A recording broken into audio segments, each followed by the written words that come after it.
11তম বিবাহবার্ষিকীর রাতে স্ত্রী যখন ক্যান্ডেল লাইট ডিনারের অপেক্ষায়, ঠিক তখনই কুহেলি থানার ভেতরে ঝুলছিল এসপি স্বামীর নিথর মরদেহ। পাশে পড়ে থাকা চিরকুটে লেখা স্রেফ একটা শব্দ, টাটা। বাইরে থেকে একে আত্মহত্যা মনে হলেও তদন্তে নামতেই ডিএসপি অগ্নি বসুর সামনে বেরিয়ে এলো এক হাড় হিম করা সত্য। মৃত এসপি রানা সিংহ ছিলেন তার নিজের পরিবারের ৩ বোনের কাছে এক সাক্ষাৎ জম।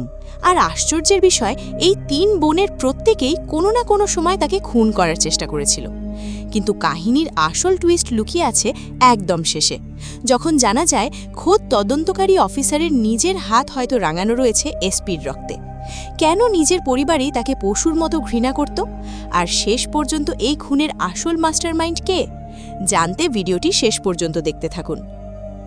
গল্পের শুরুতে দেখা যায় কুহেলি থানার এসপি রানা সিংহের স্ত্রী রাধিকা সিংহ তাদের পুরো বাড়িটি সুন্দর করে সাজিয়েছে। দারুণ একটা ক্যান্ডেল লাইট ডিনারের আয়োজন করেছে সে, কারণ আজ ওদের 11তম বিবাহবার্ষিকী। অন্যদিকে গভীর রাতে কুহেলি থানার নাইট ডিউটিতে ছিল কনস্টেবল হরিণ হাতি। সে বাইরের চারদিকটা ভালো করে দেখে এসে থানার ভেতরে স্যারের ঘরে আলো জ্বলতে দেখল। হরিণ ভেতরে গিয়ে বলল, স্যার আপনি কি এখনও বাড়ি যাননি? কোনো উত্তর না পেয়ে সে এসপি রানা সিংহের কেবিনে ঢুকল। ভেতরে যা দেখল তাতে ওর সারা শরীর দিয়ে ঠান্ডা স্রোত বয়ে গেল। সে দেখল এসপি রানা সিংহ গলায় দড়ি দিয়ে ঝুলছেন। প্রথমটায় আতঙ্কে হরিণের মুখ থেকে কোনো আওয়াজই বেরোলো না। সে লক্ষ্য করল নিচের মেঝেতে বইপত্র সব ছড়ানো ছিটানো রয়েছে, আর সেখানে একটা হলুদ রঙের চিরকুটে লেখা আছে, টাটা। পরদিন সকালেই থানায় নতুন ডিএসপি হিসেবে জয়েন করে অগ্নি বসু। ততক্ষণে থানার বাইরে উৎসুক মানুষের ভিড় জমে গেছে। সবাই ভীষণ আশ্চর্য যে রানার মতো একজন মানুষকে কে মারতে পারে। ও তো ছিল চোর, ডাকাত আর স্মাগলারদের সাক্ষাৎ ত্রাস। কত বড় বড় স্মাগলার গ্যাংকে সে একাই ধরেছে। যাই হোক, শোকাচ্ছন্ন অবস্থায় থানার ভেতরে বসে আছে রানার স্ত্রী রাধিকা এবং তার 2 বোন, বড় দিদি দেবিকা এবং ছোট বোন ইশিকা। ডিএসপি অগ্নিবসু তদন্তের স্বার্থে ওদের সাথে কথা বলার জন্য আলাদা একটা ঘরে ডেকে নিল, কারণ সম্পূর্ণ থানাটাই এখন সিল করা হয়েছে এবং ফরেনসিক টিম এসেছে এভিডেন্স বা প্রমাণ কালেক্ট করতে। অগ্নিবসু প্রথমেই রানার স্ত্রী রাধিকাকে জিজ্ঞাসাবাদের জন্য ডাকল। এই কঠিন পরিস্থিতিতে বিরক্ত করার জন্য দুঃখ প্রকাশ করে সে প্রশ্ন করল, রানা কি একটু কম কথা বলতেন? উনি তো আপনার থেকে বয়সে অনেকটাই বড়। আপনাদের কি লাভ ম্যারেজ ছিল? রাধিকা বলল, কম কথা তো বলতো না, আসলে আমি আমার বাবার খুব আদরের ছিলাম। আমি ভাবতাম আমার বাবার সব গুণ যেন আমার স্বামীর মধ্যে থাকে, তাই রানাকে বিয়ে করেছিলাম। ও প্রথমে তেমনই ছিল, প্রোটেক্টিভ, কেয়ারিং আর বিশ্বস্ত। অগ্নিবসু আবার প্রশ্ন করল, উনি কি কোনো কারণে ডিপ্রেসড ছিলেন? আপনাদের 11 বছরের বিবাহিত জীবন কেমন কাটছিল? অগ্নিবসুর প্রশ্নে রাধিকার মনে পড়ে গেল সেদিনের সেই ভয়াবহ ঘটনাটা। ওরা সবাই মিলে পিকনিকে গিয়েছিল, রানা, রাধিকা, তার 2 বোন এবং রানার খুব কাছের বন্ধু স্টেশন মাস্টার সিকান্দার। রাধিকা স্বভাবগতভাবেই খুবই ভীতু প্রকৃতির মহিলা, সম্পূর্ণ নিরামিষাশী এবং কেউ জোরে কথা বললেও ভয় পেয়ে যায়। অথচ সেই রাধিকাকেই রানা একটা পাখি শিকার করে এনে নিজের হাতে কাটতে বাধ্য করেছিল। রাধিকা আজ পর্যন্ত রানার মুখের উপর একটা কথাও বলতে পারেনি। সব সময় তার ভয়ে জড়সড় হয়ে থাকত। মরা পাখিকা দেখে রাধিকা ভীষণ ভয় পেয়ে গেল। রানার চাপে সে ওটা কাটতে বাধ্য হয়। তখন রাধিকার বোনেরা প্রতিবাদ করে বলেছিল, রানাদা তুমি কেন ওর উপর এভাবে টর্চার করছো? কিন্তু রানা কারো কথাই শোনেনি। আসলে রানা চেয়েছিল এই 3 বোন যেন সবসময় তাকে জমের মতো ভয় পেয়ে চলে। তবে এই নির্মম সত্যটি লুকিয়ে গিয়ে রাধিকা অগ্নিবসুকে বলল, শুধু সম্পর্ক তো নয়, আমার পুরো জীবনটাই ছিল রানাকে ঘিরে। অগ্নিবসু আবার জিজ্ঞেস করল, এসপি রানাকে কি কেউ মারতে চেয়েছিল? রাধিকার আবার মনে পড়ে গেল পুরনো কথা। আসলে ও নিজেই তো রানাকে কতবার মারতে চেয়েছে। রানার অত্যাচার যখন আর সহ্য করতে পারত না, তখন বালিশ হাতে নিয়ে কতবার সে ঘুমন্ত রানার মুখের উপর চেপে ধরে মেরে ফেলার জন্য দাঁড়িয়ে থেকেছে। কিন্তু ভীতু রাধিকা শেষ পর্যন্ত তা কখনোই করে উঠতে পারেনি। এই অতীত আড়াল করে সে অগ্নিবসুকে বলল, কই, কেউ তো ওকে মারতে চায়নি। এবার ছোট বোন ইশিকাকে ডেকে ডিএসপি অগ্নিবসু জিজ্ঞেস করল, এসপি রানা কি খুব কম কথা বলতেন? ইশিকা বলল, হ্যাঁ। অগ্নিবসু বলল, উনি কি কোনো কারণে ডিপ্রেস ছিলেন? জামাইবাবু হিসেবে উনি কেমন ছিলেন? ইশিকার মনে পড়ে গেল অন্য একটি দিনের কথা। সেদিন রানা ইশিকার ক্যাসেটে এসেছিল। ইশিকার হাজব্যান্ড প্রবীর হুইল চেয়ারে বসা ছিল। প্রবীর একসময় খুব বড় ফুটবলার ছিল, কিন্তু কোনো এক দুর্ঘটনার কারণে তার পা দুটো কেটে বাদ দিতে হয়, যে কারণটা পরে জানা যাবে। রানা প্রায়ই এই ক্যাফেতে তার প্রিয় ডিশ খেতে আসত। সেদিন হঠাৎ করেই পা হচকে পড়ে যাওয়ার ভান করে ফুটন্ত গরম খাবার প্রবীরের কোলে ফেলে দেয় রানা। এরপর আবার সেটা ধোয়ার নাটক করে একমুখ জল নিয়ে প্রবীরের কোলে কুলকুচি করে ঢেলে দেয়। প্রবীরের যে পা নেই এই নির্মম সত্যটা তাকে মনে করিয়ে দিয়েই খোঁচানোর জন্যই রানা ইচ্ছে করে এসব করেছিল। সেদিন ইশিকা রেগে গিয়ে বলেছিল, তুমি যে এগুলো ইচ্ছে করে করছো তা আমরা সবাই জানি, কি পাও এসব করে? কিন্তু এই চরম সত্যটাও অগ্নি বসুর কাছে গোপন করল ইশিকা। সে উল্টো বানিয়ে বলল, রানাদা বড় দাদার মতো আমাদের খেয়াল রাখত, মাঝে মধ্যেই আমাদের খোঁজ খবর নিতে আসত। অগ্নি বসু জিজ্ঞেস করল, ওকে কি কেউ মারতে পারে বলে আপনার মনে হয়? ইশিকা মনে মনে ভাবল, সে নিজেই তো রানাকে কতবার খুন করতে চেয়েছে, এমনকি একবার চাকু হাতে নিয়ে সবার সামনে চেঁচিয়ে বলেছিল, তুমি একদিন আমার হাতেই মরবে রানাদা। কিন্তু বাস্তবে সে অগ্নিবসুকে শুধু বলল, আমি ঠিক জানি না তো। সব শেষে অগ্নিবসু ডাকল স্থানীয় ডিএম দেবিকা বাবুকে। দেবিকা হলো রাধিকার বড় দিদি। ওদের বাবা মারা যাওয়ার পর থেকে এই দেবিকাই তার বাকি দুই বোনকে মায়ের মতো আগলে রেখেছে। দেবিকাকেও অগ্নিবসু একই প্রশ্ন করল, তবে একটু ঘুরিয়ে। অগ্নিবসু জিজ্ঞেস করল, এসপি রানা কি একটু বেশি কথা বলতেন? দেবিকা বলল, জানি না, আমি তো কখনো গুণে দেখিনি। অগ্নিবসু তখন জিজ্ঞেস করল, আচ্ছা ব্রাদার ইন ল হিসেবে উনি কেমন মানুষ ছিলেন? দেবিকার প্রশ্নের জবাবে দেবিকার মনে পড়ে গেল সেদিনের সেই ঘটনার কথা। সেদিন সকালবেলা ও নিজের ছেলে অলি আর রাধিকার মেয়ে রাহিকে ব্রেকফাস্ট খাওয়াচ্ছিল। এমন সময় রান্নাঘরে এসে রানা নিজের মোবাইলে একটা ছবি বের করে দেবিকাকে দেখিয়ে বলল, শুনলাম তোমরা সবাই কেরালা যাচ্ছ, আচ্ছা এই ভদ্রলোকও কি তোমাদের সাথেই যাচ্ছেন? মোবাইলের ছবিতে দেবিকা দেখতে পেল তার স্কুলের সহকর্মী নিলয়ের সাথে তার একটা ঘনিষ্ঠ মুহূর্তের ছবি। রানা আসলে দেবিকার ছেলে অলির সামনেই ছবিটা দেখিয়ে তাকে ছোট করতে চাইছিল। দেবিকা পরিস্থিতি বুঝতে পেরে বাচ্চাদের ধমক দিয়ে রান্নাঘর থেকে বের করে দিল। তখন রানা হাসতে হাসতে দেবিকাকে সাবধান করে দিয়ে চলে গেল। মূলত এই ছবিটা নিয়েই সে প্রায়ই দেবিকাকে ব্ল্যাকমেল করত। কিন্তু এসব কথা মনে চেপে রেখে দেবিকা অগ্নিবসুকে বলল, আমাদের নিজেদের ফ্যামিলির মতোই রানাদা সব সময় আমাদের আগলে রাখত। অগ্নিবসু জিজ্ঞেস করল, কেউ কি ওনাকে মারতে চাইছিল? দেবিকা মনে মনে ভাবল, সেই তো নিজেই রানাকে মারার জন্য সুপার কিলার নিয়োগ করেছিল। তবে মুখে সে অগ্নিবসুকে বলল, পুলিশদের তো অনেক শত্রু থাকে, রানাদারও হয়তো তেমন কেউ ছিল। সব জিজ্ঞাসাবাদের পর এসপি রানার মৃতদেহ ময়নাতদন্তের জন্য নিয়ে যাওয়া হলো। অগ্নিবসু মনে মনে ভাবল, এই 3 বোনের দেওয়া উত্তরের সাথে বাস্তব ঘটনার তো কোনো মিল নেই। এদিকে বডি নিয়ে যাওয়ার সময় বাইরের ভিড়ের মধ্য থেকে স্টেশন মাস্টার সিকান্দার চিৎকার করে ইশিকার দিকে আঙুল তুলে বলল, ওই যে খুনি, ও পালিয়ে যাচ্ছে, ওকে ধরুন। সিকান্দারের এমন আচরণের কারণ হলো, সেদিন ক্যাফেতে চাকু হাতে রানাকে মেরে ফেলার হুমকি দেওয়ার সময় সিকান্দার রানার সাথেই ছিল। সেদিন দেবিকা বিদেশ থেকে প্রবীরের জন্য কৃত্রিম পা বা প্রস্থেটিক লেগ আনার কথা বলছিল, আর সেই সময় রানা এবং সিকান্দার এসে প্রবীরের অক্ষমতা নিয়ে চরম ঠাট্টা তামাশা শুরু করে। তখন ইশিকা রেগে গিয়ে রানাকে বলেছিল, তোমার জন্যই তো প্রবীরের আজ এই অবস্থা, তোমাকে বারণ করেছিলাম না ওকে রাতে নিয়ে না যেতে? এরপরই সে চাকু নিয়ে রানাকে মেরে ফেলার হুমকি দেয়। সেদিন তার বোনেরা কোনো মতে আটকে না রাখলে হয়তো তখনই একটা অঘটন ঘটে যেত। এদিকে থানায় বড়বাবু এসে অগ্নিবসুকে জিজ্ঞেস করলেন, রানার বডিটা এখনো কেন ছাড়ছে না? একটা সুইসাইড কেসের পোস্টমর্টম করতে কতদিন সময় লাগে অগ্নি? তিনি আরও বললেন, ওদিকে স্টেশন মাস্টার সিকান্দার গোটা টাউনে রটিয়ে নাড়াচ্ছে যে ইশিকাই নাকি রানাকে মার্ডার করেছে। তুমি বরং এই কুহেলি থানার সমস্ত পুলিশদের জন্য একটা মেন্টাল থেরাপি ক্যাম্পের ব্যবস্থা করো। অন্য এক দৃশ্যে দেখা যায় রাধিকার মেয়ে রাহিকে খাওয়াচ্ছিল দেবিকা। সেটা দেখে দেবিকার মনে পড়ে গেল আগের একটা সুন্দর স্মৃতির কথা। সেদিন ইশিকার ক্যাফেতে ওরা সবাই মিলে দারুণ আনন্দ করেছিল। প্রবীর সবাইকে একটা ট্রিট দিয়েছিল, সেখানে রানা এবং দেবিকার স্বামীও উপস্থিত ছিলেন। আসলে সেদিনের ফুটবল ম্যাচে Prabir man of the match হয়ে একটা কাপ পেয়েছিল। ডিএম প্রতীক প্রবীরকে বলেছিল, সিএম নিজে ফোন করে আমার কাছে তোমার নাম্বার চেয়েছেন, নেক্সট ভিজিটে উনি তোমার সাথে দেখা করতে চান। এই আনন্দের মাঝে প্রবীর আরও একটা সুখবর দিয়ে বলল, মুম্বাই কেটিএফসি ক্লাব থেকে আমাকে কন্ট্যাক্ট করেছে। খবরটা এটা শুনে যখন সবাই আনন্দে আত্মহারা, রানা তখন ভেতরে ভেতরে হিংসায় জ্বলে পুড়ে যাচ্ছিল। সে হঠাৎ বলে উঠল, আরে আমি তো ভুলেই গিয়েছিলাম, এসএসপি স্যার আর আমাদের পুরো পুলিশ টিম প্রবীরের সাথে ছবি তোলার জন্য ওয়েট করছে। চলো প্রবীর, আমাদের এক্ষুনি যেতে হবে। ঈশিকা তখন বাধা দিয়ে বলল, এত রাতে? কাল যেও। কিন্তু রানা কারোর কথা না শুনে একরকম জোর করেই প্রবীরকে সাথে নিয়ে গাড়ি চালিয়ে বেরিয়ে পড়ল। যাওয়ার সময় প্রবীর বলেছিল, রানাদা আজ তুমি একটু বেশি ড্রিঙ্ক করেছো, গাড়িটা বরং আমি চালাই। কিন্তু রানা তা শোনেনি।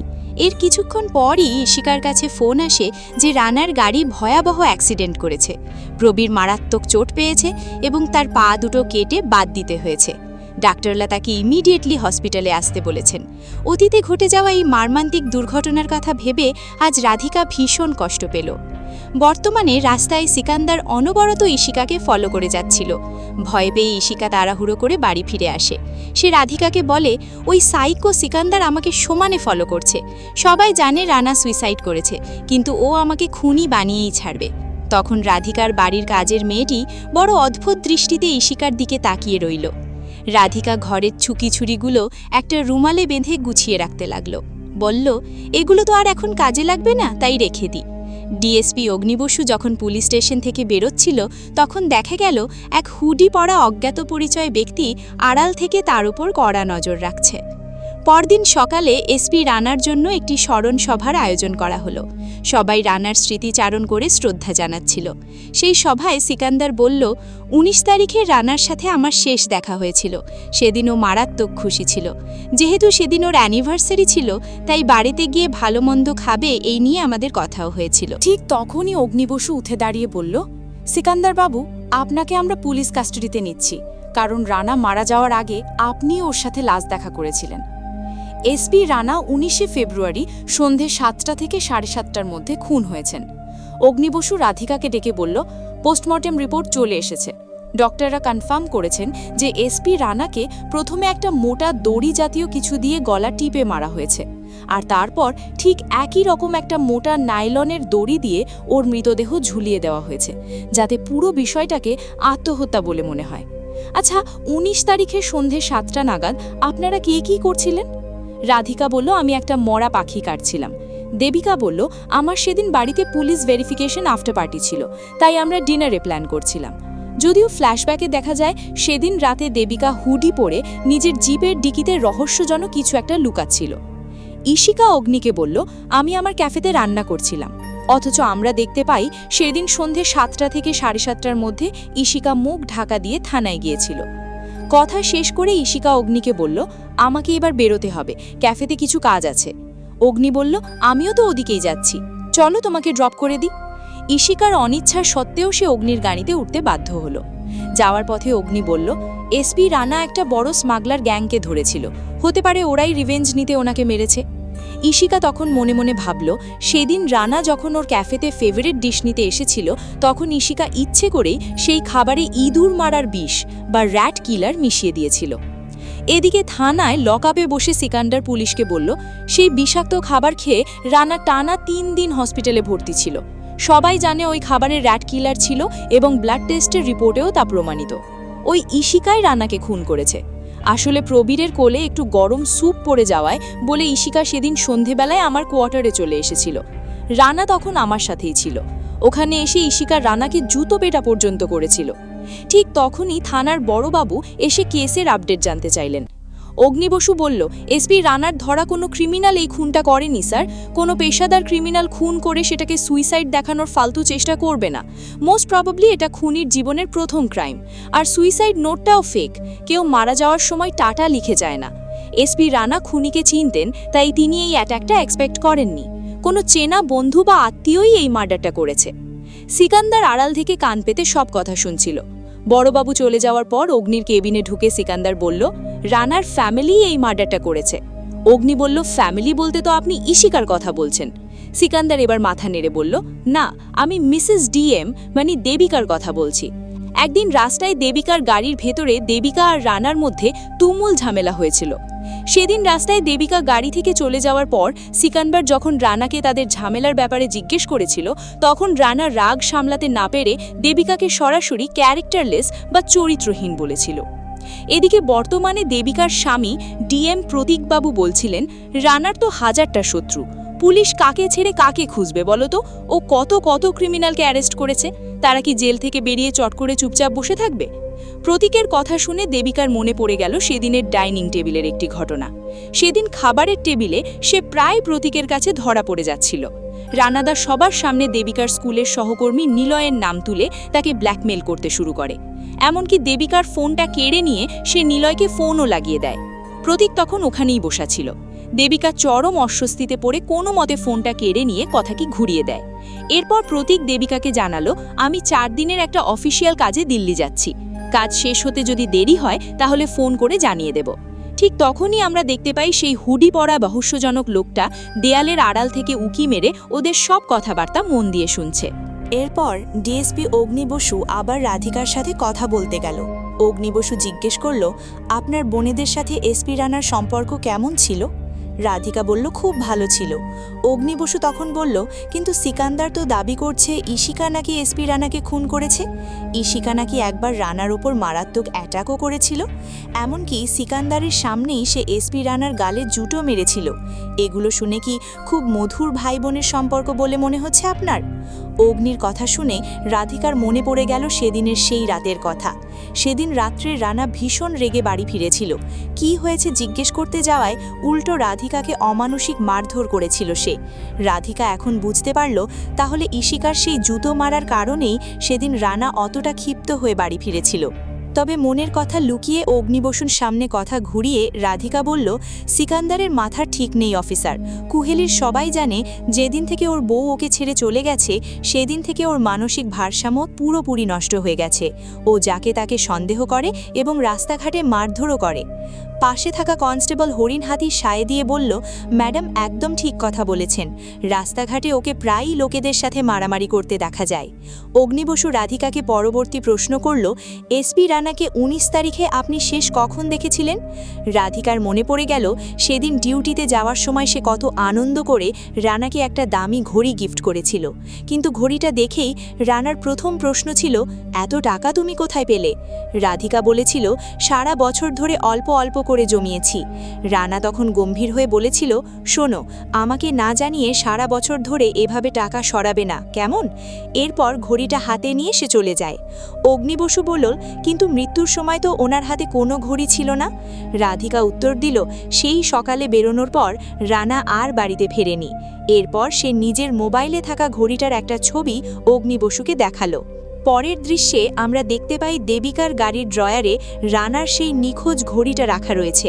হয়তো সেদিন গাড়ির ভেতরে তর্কাতর্কির সময় রানা ওটা ফেলে চলে গিয়েছিল, নাকি দেবিকাই রানাকে মেরে ঘড়িটা নিজের কাছে রেখে দিয়েছে, তা নিয়ে রহস্য ঘনীভূত হলো। এদিকে দেবিকা যখন গাড়ি নিয়ে যাচ্ছিল তখন রাস্তায় সেই শার্প শুটার ননী গোপালকে দেখতে পেল। এই ননী গোপাল এখন দেবিকার কাছে 20 লাখ টাকা ডিমান্ড করে ব্ল্যাকমেল করছে। টাকা না দিলে সে ডিএসপি অগ্নির কাছে গিয়ে সব সত্যি ফাঁস করে দেবে বলে হুমকি দিয়েছে। অন্যদিকে সেদিন রাতে ডিএসপি অগ্নিবসু নিজের বাড়িতে কারোর একটা ছায়া দেখতে পেল, কিন্তু অন্ধকারের কারণে লোকটাকে তা সে স্পষ্ট বুঝতে পারল না। পরিস্থিতি জটিল দেখে দেবিকা ওদের হোমস্টেতে সবাইকে দেখা করতে বলল। সেখানে রাধিকা আর ইশিকাও এসে পৌঁছল। রাধিকা এসেই ভয়ার্ত গলায় বলল, দিদি, অগ্নি কিন্তু ইশিকাকেই রানার খুনি ভাবছে। ইশিকা, তুই নাকি রানাকে সেদিন জুতো মেরেছিলি, তাও আবার সিকান্দারের সামনে। অবশ্য আমি অগ্নিকে বলেছি সিকান্দারের মাথা ঠিক নেই। রাধিকা আরও যোগ করল, অগ্নি কিন্তু রানার সেই মিসিং ঘড়িটার ব্যাপারেও জিজ্ঞেস করছিল। এই কথা শুনে দেবিকা ভেতরে ভেতরে একটু ভয় পেয়ে গেল, কারণ ঘড়িটা তো এই মুহূর্তে তারই গাড়িতে রয়েছে। রাধিকা এবার বোনেদের জিজ্ঞেস করল, তোরা কি কখনো চেয়েছিলি রানা মরে যাক? ওরা দুজনেই একসাথে উত্তর দিল, কখনোই না। তখন রাধিকা আবার বলল, তাহলে এমন কাউকে কি তোরা চিনিস যে চাইতো রানা মরে যাক? ইশিকা আর দেবিকা কেবল একে অপরের দিকে তাকিয়ে রইল, মুখে কিছু বলতে পারল না, কারণ ওরা দুজনেই তো কোনো না কোনো সময় রানাকে মারার চেষ্টা করেছিল। কিন্তু ওরা কেউই জানে না যে স্বয়ং রাধিকাই মনে মনে রানাকে শেষ করতে চেয়েছিল। দেবিকার মনে পড়ে গেল পুরনো এক ঘটনা। সেদিন সে নিজেই রানার গাড়ির ব্রেক ফেল করে দিয়েছিল। তারপর রানা গাড়ি নিয়ে বেরোলে সে নিজের গাড়ি নিয়ে রানার পিছু নিয়েছিল। একটা বিপজ্জনক টার্নিং পয়েন্টে এসে রানার গাড়ি মারাত্মক অ্যাক্সিডেন্টও করে, কিন্তু আশ্চর্যের বিষয় রানার কিচ্ছু হয়নি। রানা যেন এক অমর মানুষ, কোনোভাবেই যেন তাকে কাবু করা যাচ্ছিল না।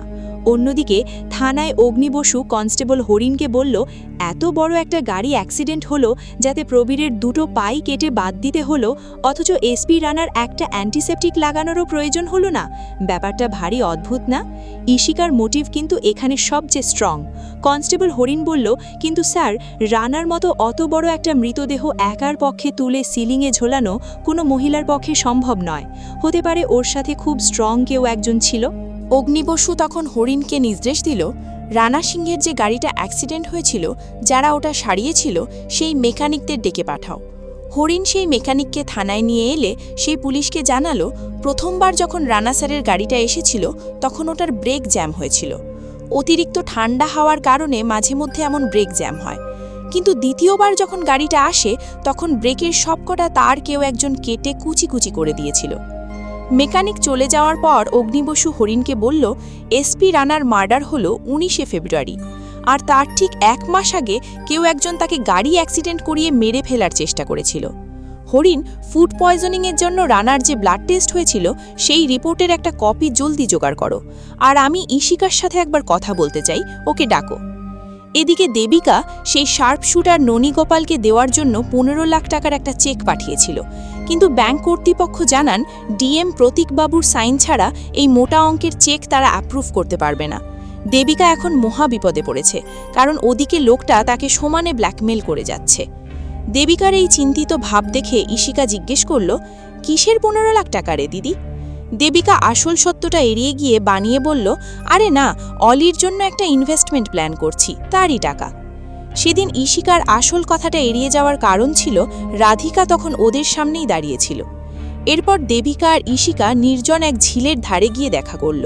সেখানে আগুন জ্বালিয়ে দেবিকার রানার সেই নিখোঁজ ঘড়িটা এবং ইশিকা ইঁদুর মারার বিষের রেড কালারের শিশিটা পুড়িয়ে ধ্বংস করে দিল, যাতে পুলিশের হাতে কোনো প্রমাণ না থাকে। ওরা নিজেদের মধ্যে বালাবলি করল, সেদিনও তো আমরা এই ঝিলের ধারেই মিট করেছিলাম। পরের দৃশ্যেই সিনেমার ফ্ল্যাশব্যাকে পুরনো এক রাতের ঘটনা দেখানো হয়। সেদিন ইশিকা চুপি চুপি একটা চাকু হাতে নিয়ে রানাকে খুন করার উদ্দেশ্যে তার ঘরে ঢুকেছিল, কিন্তু সেখানে গিয়ে সে অবাক হয়ে দেখে দেবিকাও রানাকে মারার জন্য আগে থেকেই সেই ঘরে ঢুকে বসে আছে। তবে শেষ পর্যন্ত দুজনের কেউই রানাকে মেরে উঠতে পারেনি। মানুষ খুন করা কি আর এতই সহজ? রানাকে মারতে না পেরে তারা ঘর থেকে বেরিয়ে এই ঝিলের ধারেই এসে বসেছিল। সেখানে দুজনেই একে অপরের কাছে স্বীকার করেছিল যে তারা রানাকে দুনিয়া থেকে সরিয়ে দিতে চায়। সেদিনই দেবিকা নিলয়ের সাথে তার গোপন সম্পর্কের কথা ইশিকাকে জানিয়েছিল।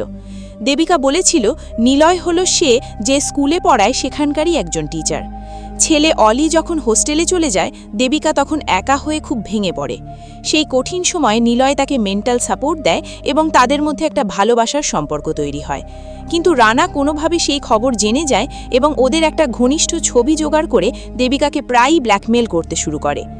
দেবিকা ইশিকাকে আরও বলেছিল, রানাদা আসলে চায় আমি আর তুই আমাদের নিজেদের জীবন নিয়ে এতটাই জর্জরিত আর অশান্তিতে থাকি যাতে রাধিকার ওপর ওর অত্যাচারের কথা ভাবার সময়টুকু আমরা না পাই। তখন ইশিকা বলেছিল, তাহলে কি আমরা দুজনে একসাথে ওকে মারব? বর্তমানে দাঁড়িয়ে ওদের সেদিনের সেই কথাগুলো খুব মনে পড়ছিল। দেবিকা ইশিকাকে চিন্তিত মুখে বলল, শার্প শুটার ননী গোপাল কিন্তু এখনও আমাকে ব্ল্যাকমেল করে যাচ্ছে। ওদিকে রাত গভীর হলেও ডিএসপি অগ্নিবসু এখনও বাড়ি যায়নি। সে কনস্টেবল হরিণকে বলল, আমি সিকান্দারের সাথে একবার কথা বলতে চাই। যে যে দিনগুলোতে এসপি রানাকে মারার চেষ্টা করা হয়েছিল সেই দিনগুলোতে বিশেষ কিছু ঘটেছিল কিনা তা হয়তো সিকান্দার জানে। ওরা দুজনে তখনই সিকান্দারের কোয়ার্টারে গেল কথা বলার জন্য, কিন্তু সেখানে গিয়ে দেখল কোয়ার্টারের মেন দরজায় তালা ঝুলছে। এত রাতে সিকান্দার কোথায় গেল? চারপাশ খুঁজেও সিকান্দারের কোনো সন্ধান পাওয়া গেল না। এদিকে ইশিকা আর দেবিকা গেল সেই শার্প শুটার ননী গোপালের সাথে দেখা করতে, তাকে 15 লাখ টাকা দেওয়ার জন্য। কিন্তু ননী গোপাল সাফ জানিয়ে দিল তার পুরো 20 লাখ টাকাই চাই। ইশিকা রেগে গিয়ে বলল, কাজটা তো ঠিকঠাক করতে পারোনি, তার উপর আবার পুরো 20 লাখ টাকা চাইছো? ঠিক করে তো একটা গুলিও চালাতে পারো না, হাতের কোনো নিশানা নেই, আবার এসেছে 20 লাখের ডিমান্ড করতে।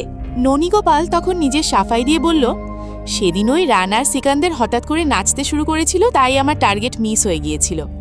আসলে সেদিন হয়েছিল কি, সিকান্দার তার বউ পালিয়ে যাওয়ার দুঃখে মদ্যপাপ অবস্থায় কাঁদছিল, আর রানা তাকে সান্ত্বনা দিয়ে বলছিল, দুঃখ করিস না, ইশিকার সাথে আবার তোর বিয়ে দিয়ে দেব। সেই আনন্দের চোটে সিকান্দার রানার হাত ধরে নাচতে শুরু করে, আর ঠিক তখনই ননীগোপাল গুলি চালালে তাদের নাচের কারণে টার্গেট মিস হয়ে যায় এবং গুলিটি গিয়ে সোজা ঘরের দেয়ালে গেঁথে যায়। অতিরিক্ত নেশার ঘোরে রানা বা সিকান্দার কেউই সেদিন টের পায়নি যে ওটা গুলির আওয়াজ ছিল। পরবর্তী দৃশ্যে দেখা যায় অগ্নিবসু সিকান্দারের কোয়ার্টারের দেয়ালে গেঁথে থাকা সেই গুলিটি লক্ষ্য করল, যেটিকে সাধারণ একটা পেরেক ভেবে সিকান্দার এতদিন ভরে তার ওপর টর্চ লাইট ঝুলিয়ে রাখত। অগ্নিবসু দেওয়ালে গুলি দেখে চমকে উঠে হরিণকে বলল, ফরেন্সিক টিমকে এক্ষুনি এখানে ডাকো।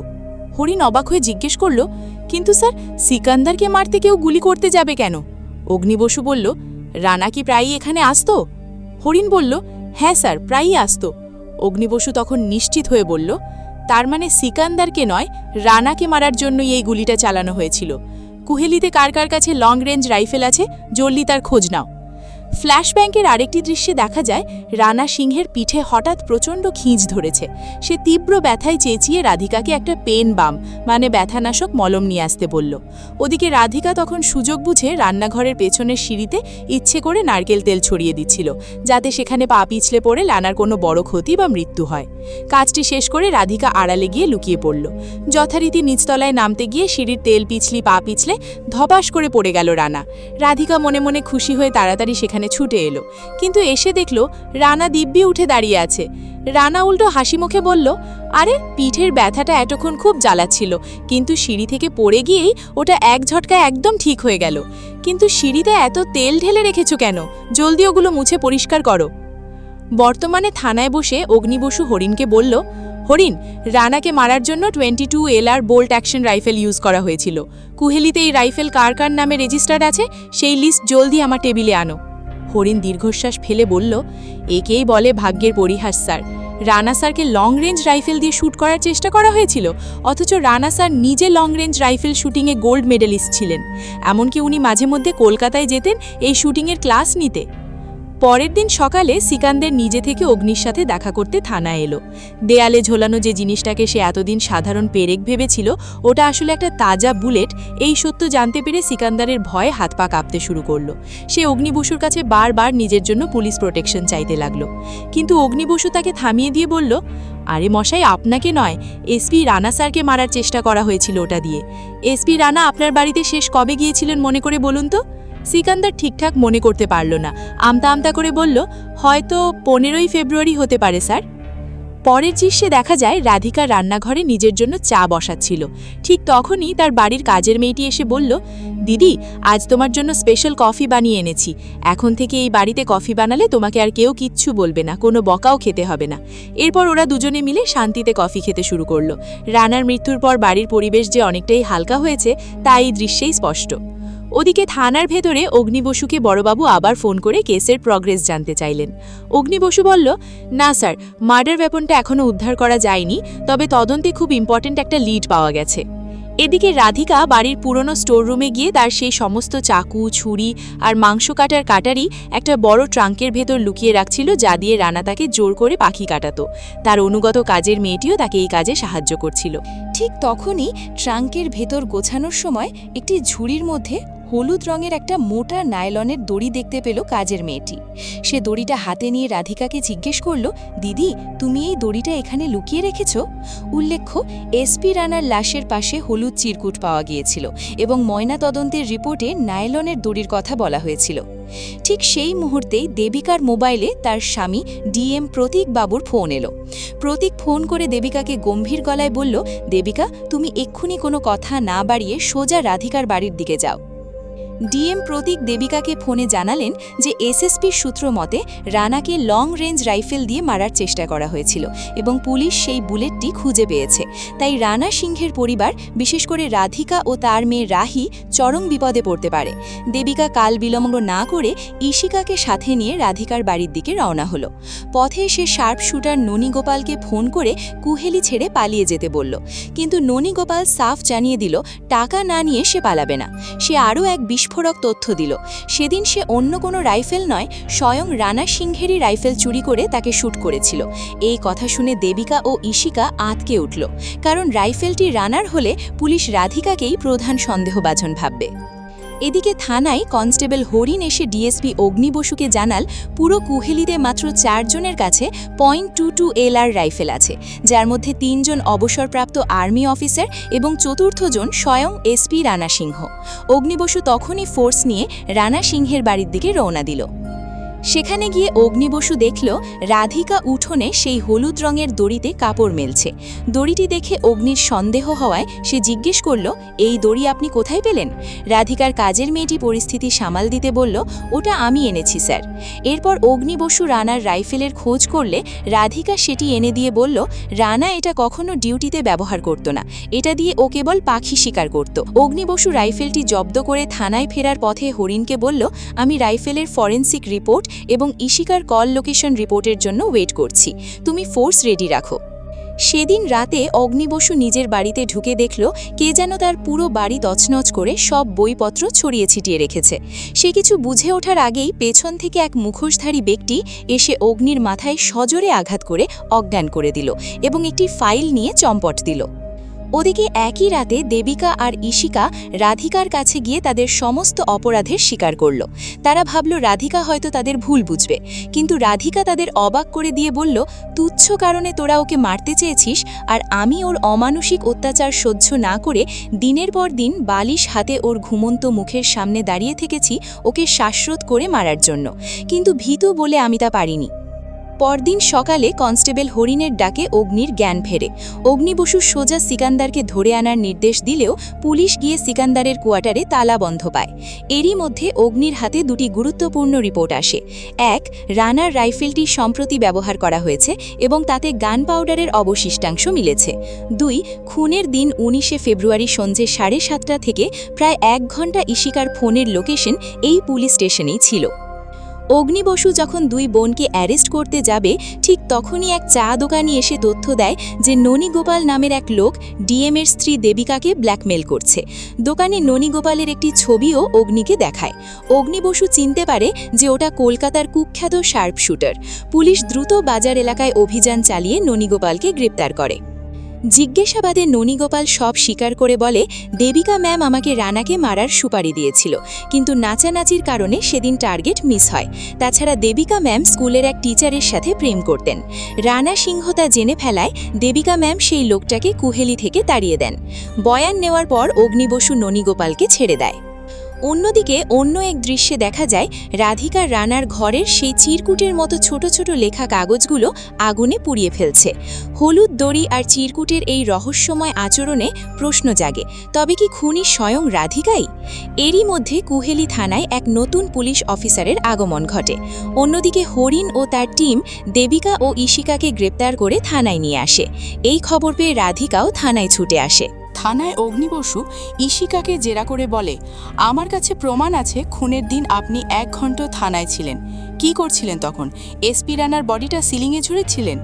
অগ্নি বসুর এই মারাত্মক অভিযোগ শুনে রাধিকা চিৎকার করে ঘরে ঢুকে বলল, ওরা দুজন কিচ্ছু করেনি অফিসার, ওরা নির্দোষ, দয়া করে ওদের ছেড়ে দিন।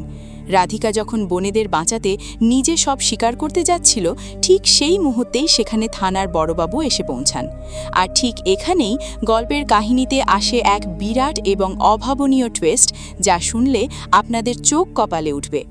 বড়বাবু ঘরে ঢুকেই নির্দেশ দিলেন, অগ্নি বসু, এই ইনভেস্টিগেশন ইমিডিয়েটলি বন্ধ করো। অগ্নি বসু অবাক হয়ে বলল, কিন্তু স্যার, আমি তো কেসটা প্রায় সলভ করে ফেলেছি, আমাকে আর মাত্র 1 ঘন্টা সময় দিন। ঠিক তখনই সবাইকে অবাক করে দিয়ে সেখানে হাজির হলো নিখোঁজ থাকা স্টেশন মাস্টার সিকান্দার।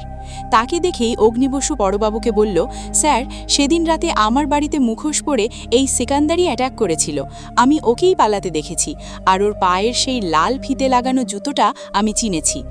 বড়বাবু তখন ঠান্ডা গলায় বললেন, সিকান্দার যা করেছে ওপরের অর্ডার ফলো করেই করেছে। অগ্নি বসু আরও অবাক হয়ে জিজ্ঞেস করল, কার অর্ডার স্যার? বড়বাবু উত্তর দিলেন, স্পেশাল অফিসার সাত্তকী সান্যালের অর্ডারে। ঠিক তখনই আমরা কুহেলি থানায় প্রবেশ করতে দেখি সেই নতুন অফিসার সাত্তকী সান্যালকে। অগ্নিবসু রেগে গিয়ে তাকে প্রশ্ন করল, আপনি সিকান্দারকে আমার পেছনে লেলিয়ে দিয়েছিলেন কেন? অফিসার সাত্তকী শান্ত গলায় একটি উদাহরণ দিয়ে বললেন, ধরুন আমি আপনার বিবাহিত স্বামী, কিন্তু বিয়ের পর থেকেই আমি আপনার উপর অকথ্য অত্যাচার করি, গালাগাল করি। কিছুদিন পর হঠাৎ আমার লাশ পাওয়া গেল। এখন এই মার্ডার কেস সলভ করার দায়িত্ব কি আইনত আপনার উপর দেওয়া উচিত? অগ্নিবসু বিরক্ত হয়ে বলল, কী সব আজে বাজে কথা বলছেন আপনি? সাত্তকী তখন পকেট থেকে একটি ছবি বের করে অগ্নির সামনে ধরে বললেন, দেখুন তো, এই ছবিতে এসপি রানার সাথে জড়িয়ে ধরে দাঁড়িয়ে থাকা মেয়েটি আপনি কি না? পাশে থাকা বড়বাবু তখন আসল সত্যটা ফাঁস করে বললেন, এসপি রানা সিংহ যখন কলকাতা একাডেমিতে শুটিংয়ের ক্লাস নিতে যেতেন তখন তুমি ওনার ব্যাচেই ছিলে অগ্নি। তোমাদের মধ্যে তো বেশ ভালোই আলাপ ছিল, নাকি ওটা গভীর প্রেম ছিল? বড়বাবু আরও যোগ করলেন, অগ্নিবসু, তোমার সমস্ত ইনভেস্টিগেশন এখানেই বরখাস্ত করা হলো এবং তোমাকে ইমিডিয়েটলি সাসপেন্ড করা হচ্ছে। তুমি তোমার কেস ফাইলটা অফিসার সাত্তকীর কাছে হ্যান্ডওভার করো, কারণ এসপি রানা সিংহ মার্ডার কেসে এখন তুমিই প্রধান সন্দেহভাজন বা প্রাইম সাসপেক্ট। অগ্নির আসল পরিচয় আর এই চাঞ্চল্যকর তথ্য শুনে কনস্টেবল হরিণ তো পুরো হাঁ হয়ে গেল। থানায় উপস্থিত বাকি সবাইও চরম বিস্ময়ে বাকরুদ্ধ হয়ে পড়ল।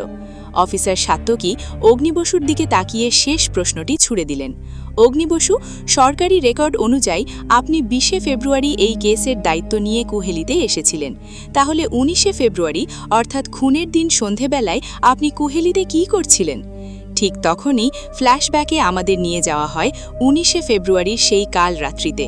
সেদিন রাতে রানা সিংহ যখন গাড়ি চালিয়ে বাড়ি ফিরছিল তখন রাস্তার মাঝখানে একজনকে দাঁড়িয়ে থাকতে দেখে সে বারবার হর্ন বাজায়, কিন্তু কুয়াশাচ্ছন্ন রাস্তায় সেই রহস্যময় ব্যক্তিটি এক চুলও নড়েনি। রানা বিরক্ত হয়ে গাড়ি থেকে নেমে যখন সেই মানুষটির মুখোমুখি হয় তখন তার চোখে মুখে এক চরম আতঙ্কের ছাপ ফুটে ওঠে। রানা যেন নিজের মৃত্যুকে সামনে দেখতে পায়। আর ক্যামেরা ঘুরে যেতেই আমরা দেখতে পাই সামনে কালো হুডি পরে ঠান্ডা মাথায় দাঁড়িয়ে রয়েছে স্বয়ং ডিএসপি অগ্নিবসু। আর এখানেই এক চরম রহস্য আর থ্রিলিং মোড়ে এসে এই সিজনটি শেষ হয়ে যায়। এসপি রানাকে সত্যিই অগ্নিবসু মেরেছে, নাকি এর পেছনে লুকিয়ে আছে অন্য কোনো গভীর ষড়যন্ত্র, তা হয়তো আমরা জানতে পারব এই সিজনের আগামী সিজনে। বন্ধুরা, কুহেলি থানার এই টান টান রহস্যে ঘেরা মুভি এক্সপ্লেনেশনটি আপনাদের কেমন লাগলো তা কমেন্ট করে আমাদের অবশ্যই জানাবেন। এসপি রানার আসল খুনি কে বলে আপনার মনে হয়? রাধিকা, দেবিকা, ইশিকা, নাকি স্বয়ং ডিএসপি অগ্নিবসু? আপনাদের মতামত জানতে আমরা উন্মুখ হয়ে আছি। ভিডিওটি ভালো লাগলে একটি লাইক দিন এবং আমাদের চ্যানেলটি সাবস্ক্রাইব করে পাশে থাকা বেল আইকনটি প্রেস করতে ভুলবেন না। দেখা হবে পরবর্তী কোনো ধামাকাদার মুভি এক্সপ্লেনেশন নিয়ে। ততক্ষণ পর্যন্ত সবাই ভালো থাকুন, সুস্থ থাকুন। বিদায়।